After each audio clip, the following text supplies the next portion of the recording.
امام صادق علیه السلام در رابطه با امام زمان و عصر غیبت 5 تا توصیه دارن. توصیه اول اینه، فرمود هر کس دعای عهد را بخواند از یاوران مهدی ما اهل البیت خواهد شد و اگر قبل از ظهور امام زمان از دنیا برود در عصر ظهور خدا او را زنده می کند و از اصحاب حضرت مهدی خواهد شد و به ازای هر کلمه از دعای عهد خدا 1000 حسنه به او عنایت می کند و 1000 گناه او را پاک می کند. توصیه شماره 2 اینه، فرمود به زودی دوران حیرت و سرگردانی شما پیش خواهد آمد که در اون عصر به این راحتی کسی نجات پیدا نخواهد کرد.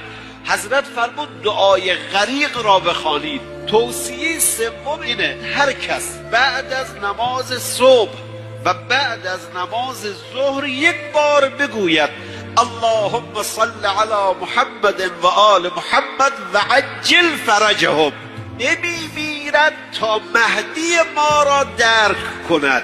توصیه 4، هر کس در نماز عصرش سوره والعصر را بخواند و مداومت داشته باشد. جزء یاور